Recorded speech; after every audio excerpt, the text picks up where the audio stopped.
Hi guys, അപ്പോൾ നമ്മളിവിടെ pasta ഉണ്ടാക്കാൻ പോവുകയാണ്.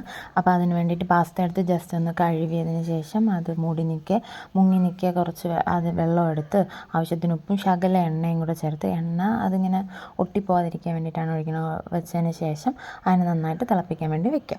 അതിന് ശേഷം ആ സമയം കൊണ്ട് 2 സവാളയും തക്കാളിയും ക്വാണ്ടിറ്റി അനുസരിച്ച് തക്കാളിയും സവാളയും കൂട്ടുകയും നിങ്ങൾക്ക് വേണമെങ്കിൽ വേറെ എന്തെങ്കിലും വെജിറ്റബിൾസ് വേണമെങ്കിൽ അതും കുഞ്ഞു കുഞ്ഞായിട്ട് അരിഞ്ഞ് വയ്ക്കുക. അപ്പോൾ അത് അരിഞ്ഞ് കിട്ടുമ്പോഴത്തേക്കും ഒരു 10 മിനിറ്റൊക്കെ കൊണ്ട് ഈ പാസ്ത വെന്ത് കിട്ടും. അപ്പോൾ അതിനൊന്ന് വെള്ളം കളഞ്ഞ് അരിച്ച് വെക്കണം.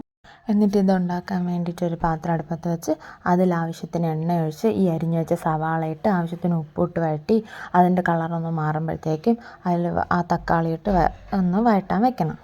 അത് നന്നായിട്ട് മിക്സായിട്ട് വരുമ്പോഴത്തേക്കും നമ്മൾ 2 മുട്ട വേറൊരു പാത്രത്തിൽ എണ്ണ ഒഴിച്ച് അതിൽ 2 മുട്ടയും പൊട്ടിച്ചൊഴിച്ച് നന്നായിട്ടൊന്ന് മിക്സ് ചെയ്ത് റോസ്റ്റ് ചെയ്തെടുക്കണം.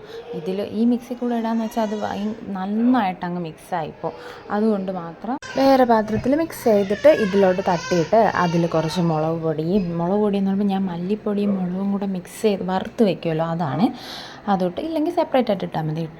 കുറച്ച് മഞ്ഞൾപ്പൊടിയും പിന്നെ മസാലപ്പൊടി, നമ്മൾ ചിക്കനൊക്കെ വറുത്ത് വയ്ക്കുന്ന മസാലപ്പൊടിയും കൂടെ ഇട്ട് അതിൻ്റെ പച്ചമണം പോകുന്നത് വരെ എല്ലാം കൂടെ ആയിട്ടൊന്ന് മിക്സ് ചെയ്തതിന് ശേഷം നമ്മൾ ഈ അരിച്ച് വെച്ച വെള്ളം തോർത്ത് വെച്ച പാസ്ത അതിലോട്ടിട്ട് നന്നായിട്ടൊന്ന് മിക്സ് ചെയ്തെടുക്കണം.